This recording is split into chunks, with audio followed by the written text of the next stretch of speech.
میرے رسول پاک علیہ السلام نے فرمایا کہ جب رب نہ مانے تو پھر وہ کمزوروں کے صدقے مان جاتا ہے، پھر وہ ضعیفوں کے صدقے مان جاتا ہے۔ فرمایا اللہ تم سے بارشیں روکنا چاہتا ہے، پر تمہارے ضعیفوں، کمزوروں، غریبوں کے صدقے، مجبوروں کے صدقے وہ تم پر بارشیں برساتا ہے۔ حضور فرماتے ہیں رب اشغاذا اغبر لو اقسم علی اللہ لا برا۔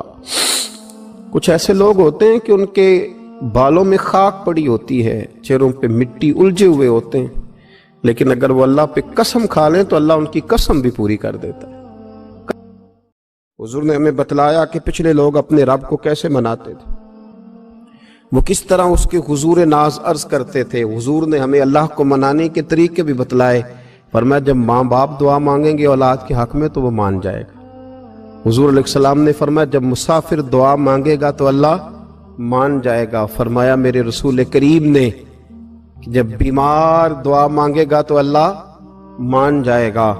اور سید عالم علیہ السلام فرمانے لگے جب تمہارے ضعیف، کمزور، مجبور لوگ دعا مانگیں گے تو اللہ مان جائے گا۔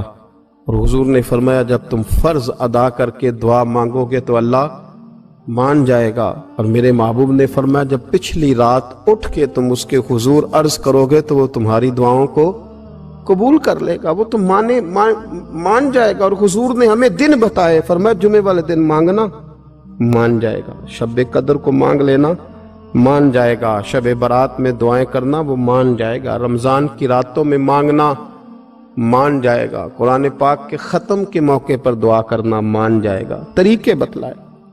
اب یہ ہے کہ ہم نے تو مانگنا تھا نا اس کی بارگاہ میں، ہم نے تو حاضر ہونا تھا، ہم نے تو جانا تھا۔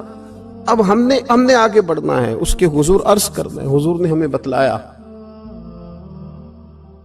کہ مومن متقی ہوتا ہے نا، پرہیزگار ہوتا ہے، تو اس نے کچھ نیکیاں بھی کی ہوتی ہیں، جس طرح اسے اپنے گناہوں کا پتہ ہوتا ہے نا، جسے پتہ ہوتا ہے کہ نہیں یار فلاں کام میں نے فقط اللہ کی رضا کے لیے کیا ہوا ہے، وہ میرا اور میرے رب کا راز ہے۔ فرمایا جب تم بڑے الجھ جاؤ نا، جب تم بڑی آزمائش میں آ جاؤ اور جب تم سمجھ لو کہ اب میں بڑی تکلیف میں آ گیا ہوں، تو پھر ایک طریقہ حضور نے ہمیں اور بھی بتلایا مانگنے کا، ایک اور طریقہ بھی بتلایا، اور وہ روایت صحیح مسلم میں موجود ہے۔ راوی حضرت عبداللہ ابن عمر رضی اللہ تعالیٰ عنہ، حضور فرماتے ہیں 3 لوگ سفر کر رہے تھے۔ یہ آپ اندازہ فرمائیے صحیح مسلم کی حدیث ہے، اور ذرا حضور کے سمجھانے کا ایک یہ رنگ بھی ہے اللہ کو منانے کا، ایک یہ انداز بھی ہے اس کی بارگاہ میں گزارشات پیش کرنے کا، یہ بھی ایک طریقہ حضور نے ہمیں بتلایا۔ اگرچہ اپنی نیکیوں کو چھپانا چاہیے، نیکیاں جو چھپی ہوئی ہوتی ہیں وہ قیمتی ہوتی ہیں، وہ قیمتی چیزیں ہوتی ہیں جو لوگوں نے چھپا کر کے رکھی ہوتی ہیں۔ حضرت عبداللہ ابن عمر فرمانے لگے کہ نبی پاک صلی اللہ علیہ وسلم فرماتے ہیں 3 لوگ سفر کر رہے تھے، رستے میں طوفان آ گیا، تیز بارش شروع ہو گئی، تو حضور فرماتے ہیں وہ تینوں بارش سے بچنے کے لیے ایک غار میں چھپ گئے۔ ان کو پتہ ہے پرانے زمانے کے اندر غاریں ہوتی تھیں، اور لوگ جب سفر کرتے تھے لمبے تو پتھروں اور پہاڑوں کے بیچ میں سے سفر کرتے تھے۔ وہ غار کے اندر چلے گئے، اب چونکہ طوفان بہت زیادہ تھا، جب وہ غار کے اندر چلے گئے تو اللہ کے پیارے حبیب صلی اللہ علیہ وسلم فرماتے ہیں پتھر اوپر سے لڑکتا ہوا آیا اور غار کے منہ کے آگے آ کے اس نے غار کو بند کر دیا۔ اب اتنا تیز اور اس مضبوطی کے ساتھ وہ پتھر لگا اور اتنا صحیح فٹ ہوا کہ اندر روشنی آنی بھی ختم ہو گئی۔ اب 3 لوگ ہیں، تھوڑی دیر تو وہ پریشان رہے کہ شاید اب کبھی بچ نہیں سکیں گے، شاید چاروں جانب اندھیرا ہی ہے اور اندھیرا ہی رہے گا، شاید یہاں سے نکلنے کے لیے اب ہمیں کوئی رستہ میسر نہیں آئے گا۔ وہ پہلے تو پریشان ہوئے، پھر کہنے لگے یار اس طرح کرو، ذرا غور کیجئے گا میری بات پہ۔ فرمایا اس طرح کرو، اگر کوئی زندگی میں نیکی کی ہے نا تو ذرا اس نیکی کو یاد تو کرو، اور یاد کر کے اس مالک کے حضور عرض تو کرو، وہ کریم ہے، کوئی آنکھو شاید من جاوے تے گل کم تتڑی دا بن جاوے، عرض تو کرو ان میں سے۔ یہ آپ اندازہ فرمائیے یہ بات بیان کون کر رہا ہے؟ یہ مدینے والے رسول بیان کر رہے ہیں، یہ نبی پاک علیہ السلام نے بیان فرمایا، یہ وہ کہانی ہے جو ہمیں ہمارے نبی پاک نے سنائی۔ رسول کریم علیہ السلام نے ہمیں بتلائی یہ داستان محبت. حضور فرمانے لگے ایک نے ان میں سے ہاتھ اٹھائے اور اس نے انداز کیا چھیڑا. عرض کرنے لگا اللہ تو جانتا ہے نا میں نے بکریاں رکھی ہیں, میں غریب ہوں, مزدور ہوں, اور مالک تو یہ بھی جانتا ہے کہ میرے بچے بھی ہیں, بیوی بھی ہے, پر میں جب بھی گھر لوٹا ہوں تو دودھ میں نے بچوں اور بیوی کو پہلے نہیں دیا, بوڑھے ماں باپ کو پہلے دیا. اللہ میں نے ان کے ساتھ ہمیشہ کرم کے بازو کھول کر معاملہ کیا. وہ غار میں تنہا بیٹھے ہیں اور اپنے مالک کو منا رہے ہیں. عرض کرتے ہیں اللہ تجھے یاد ہے نا ایک رات جب میں بڑی دیر سے لوٹا تھا, لکڑیاں کاٹتے, درخت تلاش کرتے, مجھے دیر ہو گئی, میں دیر سے لوٹا تھا, نیت یہ کر رکھی تھی کہ دودھ سب سے پہلے ماں باپ کو پلاؤں گا. مالک جب میں لوٹا تو وہ بوڑھے تھک کر کے سو گئے تھے. میری بیوی نے مجھے کہا کہ بچوں کو پلا دو, وہ سو گئے. تو میں نے کہا نہیں, میرے ذمے ہے ان بوڑھوں کے دل کو ٹھنڈا کرنا, ان سے پیار کرنا. اللہ بیوی مانگتی رہی, بچے طلب کرتے رہے, میری ٹانگوں میں گھومتے رہے, بار بار آتے رہے, اور میں نے دودھ نہیں پلایا. اے مالک فجر ہو گئی, آفتاب طلوع ہونے کا وقت آ گیا, پر میں نے ماں باپ کے بیدار ہونے کا انتظار کیا. اے اللہ وہ جب اٹھے تو ان کی آنکھوں میں جو میرے لیے دعا تھی اور ان کے سینوں میں جو میرے لیے کرم تھا, اگر تیری بارگاہ میں وہ نیکی قبول ہے تو مالک پھر رحم فرما, نہ اس مشکل سے آسانی عطا فرما. سنو سنو, رسول کریم صلی اللہ علیہ وسلم فرماتے ہیں کہ اس بندے کی دعا مکمل ہوئی تو پتھر تھوڑا سا سرک گیا, اور اتنا سرکا کہ آسمان نظر آنے لگا. جس نے ماں باپ کو منایا ہے, ان سے پیار کیا ہے, پھر یہی بات وسیلہ بن جائے گی رب کے ماننے کا, پھر یہ وسیلہ بنے گی, اللہ اس سے مان جائے گا. پھر رسول کریم صلی اللہ علیہ وسلم فرمانے لگے, دوسرا بولا اور عرض کرنے لگا کہ اے اللہ تو جانتا ہے مجھے اپنے چچا کی بیٹی بھانے لگی تھی, میں اس کی طرف رغبت کرنے لگا تھا, اور میں نے جب اس سے جا کے ارادہ کیا کہ میں تیرا طالب ہوں, تو اس نے مجھے کہا کہ پہلے 100 دینار لاؤ. بانا تو اللہ میں نے مشقت کر کے 100 دینار جمع کیے, اور جب میں پوری طرح اس پر حاوی ہو گیا, وہ میرے قبضے میں آ گئی اور گناہ کا میں نے ارادہ کر لیا, تو اس عورت کے منہ سے ایک جملہ نکلا کہ اللہ سے ڈر.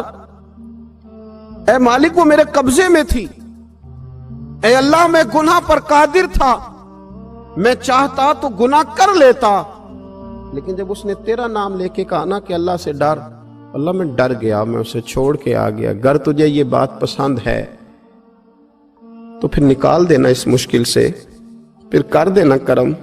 اللہ میری بھی تو چڑھتی جوانی تھی نا, میں بھی تو سب کچھ کر سکتا تھا, پر تیرے لیے, تیری خاطر میں لذت گناہ سے باز رہا, تو اللہ تو رحمت فرما دے.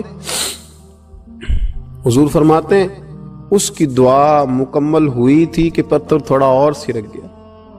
پھر تیسرا بولا اور اس نے بول کے کہا, اے اللہ ایک مزدور کو, ایک دیہڑی دار کو, ایک غریب کو میں نے کام پہ رکھا ہوا تھا, یہ تیرا اور میرا راز ہے اللہ.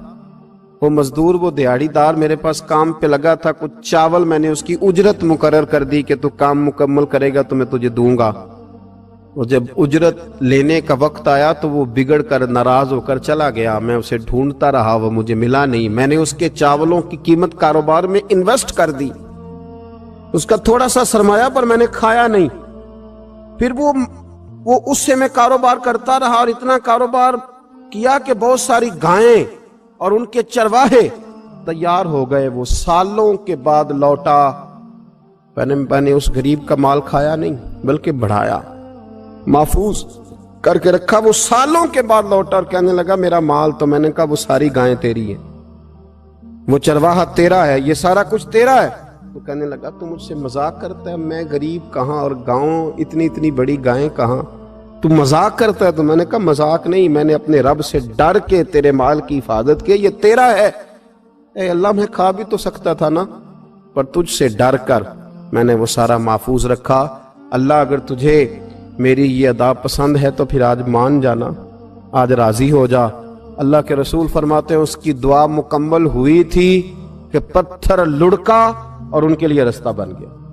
وہ باہر آ گئے تو حضور نے ہمیں بتلایا کہ وہ تمہاری نیکیاں جو چھپی ہوئی ہیں، وہ تمہاری نیکیاں جو تم نے خالص اللہ کی رضا کے لیے کی ہیں، ان نیکیوں، ان اعمال کا وسیلہ بھی تمہارے رب کے ماننے کا ذریعہ بن جائے گا. اس کو منایا جائے، اس کے حضور حاضری دی جائے، اس سے بخشش کا سوال کیا جائے، اس کی بارگاہ میں یہ گزارش کی جائے کہ اللہ غریبوں، مجبوروں، کمزوروں اور ان لوگوں کے صدقے جو اللہ رستہ دیکھ رہے ہیں کہ رستہ کب کھلے گا، جو تیری بارگاہ کرم کے سوالی ہیں، ان کے صدقے تو رحم فرما، تو کرم فرما. تو میرے عزیز، ایک اور بات جو اللہ کو منانے کے لیے ہمیں ہمارے پیارے رسول صلی اللہ تعالی علیہ وسلم نے بتلائی کہ جب انسان بہت زیادہ عاجزی کرتا ہے نا، بہت زیادہ عاجزی، تو پھر بھی اللہ مان جاتا ہے. جب وہ اس کے حضور بہت عجز کا اظہار کرتا ہے، بہت زیادہ عجز کا اظہار کرتا ہے، وہ ڈر جاتا ہے اس سے. وَلِمَنْ خَافَ مَقَامَ رَبِّهِ جَنَّتَانِ، فرمایا جو میرے سامنے کھڑے ہونے سے ڈرے گا میں اسے 2 جنتیں عطا کروں. حضرت بابا فرید الدین مسعود گنج شکر بابا صاحب رحمت اللہ علیہ فرماتے ہیں کہ ایک نیک نوجوان تھا، دن کو روزہ رکھتا، رات کو نماز پڑھتا، پر اللہ سے ڈرتا پھر بھی بہت ہی زیادہ تھا، بڑا ہی ڈرتا تھا.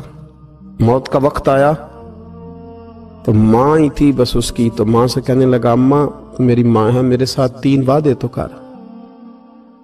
اس نے کہا پتر تو بتا، آخری ہجکی لے رہا ہے اور اس غریبنی ماں سے تو وعدہ لے رہا ہے، بتا کیا وعدہ ہے. تو عرض کرنے لگا اماں جب میں مر جاؤں نا تو میرے گلے میں رسی ڈال کے تو مجھے گھمانا گھر کے صحن میں، اور لوگوں کو کہنا جو رب کی نافرمانی کرے اس کا یہی حال ہوتا ہے. یہ اعلان کرنا جو اللہ کے نافرمان ہوں ان کا یہی اشر کیا جانا چاہیے. اور اماں پھر دوسرا وعدہ کر،